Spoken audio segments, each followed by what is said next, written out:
Hoje eu recebi uma pergunta filosófica há algumas horas atrás aqui no escritório e eu quero começar com essa pergunta. A pergunta que foi feita para mim foi assim, ó, Joel, por que você acredita que você ficou conhecido com o seu trabalho? Eu queria te fazer essa pergunta. Porque hoje você é uma pessoa conhecida e reconhecida. Conhecida pela sua obra e reconhecida até por pessoas que não necessariamente estudam a sua obra, mas já te ouviram falar. Por que você... Eu quero saber se você concorda com isso, primeira coisa, e ao que você atribui o seu reconhecimento hoje no Brasil? Bom, a internet. Então, eu comecei a dar aula em 1988. E eu, como não tinha nenhum facilitador, né, eu fui dar aula aonde foi possível, né? E, portanto, eu trabalhava, digamos, num segmento muito pouco nobre da academia, né? Instituições menos reconhecidas. Uhum. E aí eu vim vindo, nesses lugares eu era adorado, portanto eu tenho por esses lugares um carinho imenso, né? Muito mais tarde, pessoas dessas instituições me encontraram em cenários completamente outros, de grande prestígio, e me saudaram, me homenagearam, e eu tenho um carinho imenso pelo tempo que eu pegava o trem para ir trabalhar e tal. Então, eu dava aula para esse pessoal. Naturalmente era um pessoal pouco selecionado pelo vestibular e com dificuldades de formação de base imensas, né? E foi aí que eu aprendi a explicar. Eu aprendi a explicar para quem tinha dificuldade de entender. Você entende, né? Então, diferentemente de muitos colegas professores da USP, que, por exemplo, fizeram mestrado e doutorado na USP, já começaram a dar aula na USP, só deram aula na USP para o filé mignon dos alunos da USP, etc. Essa não foi a minha trajetória. A minha trajetória foi longa. Eu entrei para dar aula na USP, eu já tinha mais de 15 anos de vida como professor universitário. E mesmo durante o período que eu dei aula na USP sem a internet, eu era um professor bem visto pelos alunos, pelos colegas nem sempre, mas pelos alunos, né? E eu era sempre paraninfo, patrono, isso é um bom termômetro, né? Mas eu era completamente anônimo, né? Então, eu era zero conhecido fora da escola onde eu trabalhava. Bom, aí eu fui dar aula na Casa do Saber, que foi o primeiro passo que eu dei fora da universidade.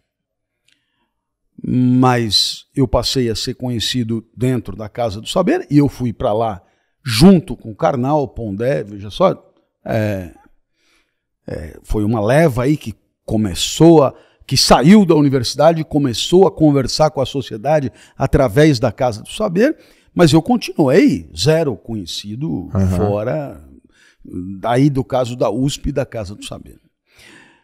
Foi graças à internet que o meu trabalho começou a ser apresentado, digamos assim. Então, esse vídeo do Bril, um dos primeiros vídeos que circulou, né? Esse vídeo na verdade, uma bronca que eu estou dando nos alunos da universidade, ali da ECA, né? Então, claro que o vídeo está todo descontextualizado, como costumam ser todos esses vídeos, né? Ninguém sabe exatamente o que aconteceu antes, nem o que aconteceu depois. É só aquilo, né? Mas ficou engraçado, Eu ali disse coisas que eu não retiro, né? Que as pessoas precisam estudar mais, precisam ter vergonha na cara, precisam ter vergonha de não conseguir entender as coisas para poder se motivar para ir atrás, ler uma vez, 2 vezes, 3 vezes, e não aceitar a derrota, né, intelectual muito rápido. Né? Assim como acontece no esporte, por exemplo. Você perde, mas vende caro a derrota. Né? Então, eu não retiro nada do que eu disse ali, e esse vídeo me deu uma visibilidade. Aí veio a entrevista no Jô. Lembro. Entrevista para o Jô Soares foi um divisor de águas. Mas veja, a audiência do programa do Jô na televisão foi normal, digamos assim. Foi numa sexta-feira, foi tardíssimo. Eu entrei no último bloco, né? Tardiamente e tal, e a audiência na televisão foi normal, trivial. Mas alguém, claro, pegou lá os melhores momentos, botou num negócio, foi um cara do Espírito Santo, cujo blog dele lá, não sei como chamava na época, tinha, sei lá, 500, 600 pessoas vendo, né?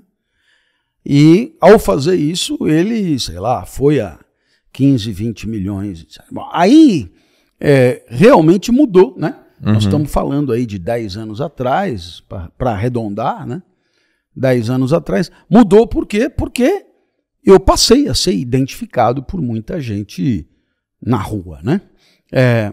E é interessante, porque é uma identificação prazerosa, carinhosa, é uma identificação onde as pessoas reconhecem que elas têm comigo algumas lições de vida, não tem muito a ver não com a minha vida acadêmica, propriamente dita, tem muito mais a ver com o modo como eu me manifesto do que propriamente com o que eu digo, mas não importa, foi positivo e, graças à internet, esse reconhecimento, de fato, ele existe, né? Ele é real e, em alguns casos, ele é surpreendente, como no caso de Portugal, por exemplo, ou de Angola, onde a impressão que eu tenho é que proporcionalmente é ainda maior, né?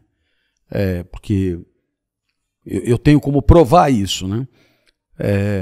Eu tenho o meu podcast, né? O Inédita Pamonha, que não é de entrevista, sou só eu que falo, tal. E eu tenho o mapa, né, de audiência, né, internacional do podcast. Sim. Né? E assim, vamos lá. E eu tenho também por estado no Brasil. Então, o estado de São Paulo tem 40 milhões de habitantes. Portugal tem 10 milhões de habitantes. E Portugal tem muito mais ouvintes do que o estado de São Paulo, onde eu moro. Sim. Então é muito surpreendente, né? Porque eu sou daqui, eu falo português brasileiro, eu dou exemplos de pamonha. Um português não sabe o que é uma pamonha, não existe isso, né? Então há uma expectativa de que aqui seja o meu curral eleitoral, digamos assim. E não, né? Não.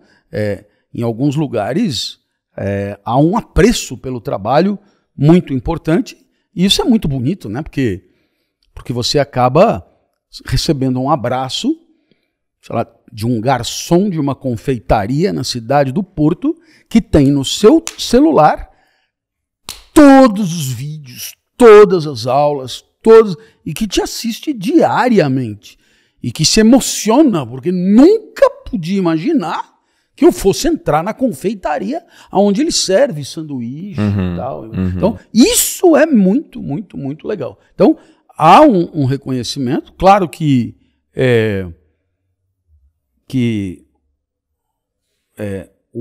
vamos dizer, a apreensão do que eu digo é em níveis muito diferentes, dependendo do repertório de com quem eu estou falando, mas o fato de eu dar muitos exemplos, e são exemplos muito concretos, sim, muito simples de entender, eu acabo capilarizando e chegando em lugares que eu nunca podia esperar. Então, é uma autêntica revolução. Eu não seria... Eu continuaria sendo um professor anônimo e aplaudido dentro da minha escola se não fosse a internet. Foi assim que eu fui impactado contigo. Foi a internet.